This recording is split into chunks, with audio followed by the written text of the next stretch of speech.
सकाळच्या घाईमध्ये कसलीही पूर्वतयारी न करता फक्त 10 मिनिटांमध्ये बनून तयार होणारा हा जाळीदार उत्तप्पम, ह्याची रेसिपी आज आपण बघणार आहोत. आणि सोबतच छान चटपटीत अशी चटणीसुद्धा.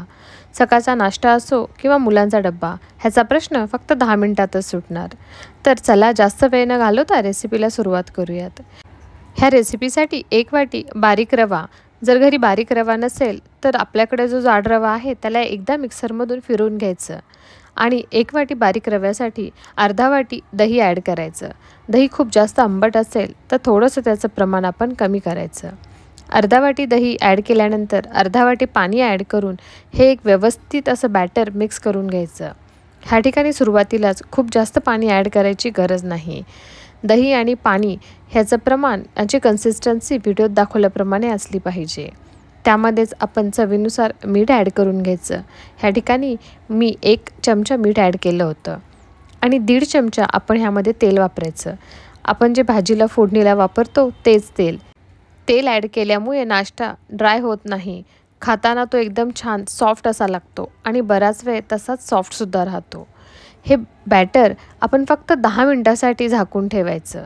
10 मिनिटांमध्ये रवा छानपैकी सोक होतो आणि थोडंसं बॅटर पहिल्यापेक्षा जास्त घट्ट होतं.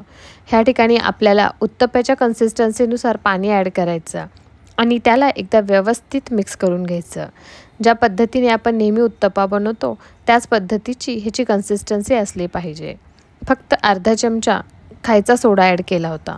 ह्या ठिकाणी तुम्ही सोड्याच्या ऐवजी इनोसुद्धा ॲड करू शकता, परंतु इनो पूर्ण 1 पॉकेट ॲड करायची गरज नाही. फक्त अर्धा चमचा इनो किंवा अर्धा चमचा आपण घरचा बेकिंग सोडा ॲड करायचा आणि एकदा बॅटर व्यवस्थित मिक्स करून घ्यायचं. लगेचच आपण तवा गरम करायला ठेवायचं आणि त्याला तेल लावून घ्यायचं. हा नॉनस्टिक पॅन होता. जर तुम्ही कास्ट आयर्न पॅन वापरत असाल तर तुम्ही छानपैकी आधी तो व्यवस्थित गरम करून घ्या आणि नंतरच त्यावर आपण बॅटर व्हिडिओत दाखवल्याप्रमाणे पोर करायचं. आणि वरच्या साईडला आपल्याला आवडतील किंवा मुलांना आवडतील त्या भाज्या ॲड करायच्या. ह्या ठिकाणी मी फक्त कांदा, टोमॅटो, हिरवी मिरची आणि फ्रेश कोथिंबीर ॲड केली होती. ह्या ठिकाणी किसलेलं गाजर, बीट, शिमला मिरचीसुद्धा आपण ॲड करू शकतो. त्यामुळे मुलांनासुद्धा पौष्टिक असा ब्रेकफास्ट मिळेल. थोडंसं तेल आपण साईडनी आणि वरच्या साईडनी ॲड करायचं. ह्या ठिकाणी आपल्याला भरपूर काही तेल वापरण्याची बिलकुलही गरज नाही. आणि आपण उत्तप्पा पलटून घ्यायचा. त्याला दोन्ही साईडनी खमंग असं भाजून घ्यायचं. तुम्ही बघू शकता व्हिडिओमध्ये उत्तप्प्याला किती छान अशी जाळी पडलेली आहे. असा गरम गरम नाश्ता जर तुम्ही सकाळी सकाळी मुलांना किंवा घरच्यांना सर्व केला किंवा डब्यात दिलं तर ते खूप आवडीने खातील. दोन्ही साईडने उत्तप्पा व्यवस्थित असा भाजून घ्यायचा. हा उत्तप्पा भाजण्यासाठी जास्त वेळ लागत नाही. 2 मिनिटांमध्ये उत्तप्पा बनून तयार होतो. सोबत चटपटीत दह्याची चटणी. ह्या चटणीची रेसिपीची लिंक खालच्या साईडला दिलेली आहे. तुम्ही त्याचा डिटेल व्हिडिओ नक्की पहा. थँक्यू. एन्जॉय.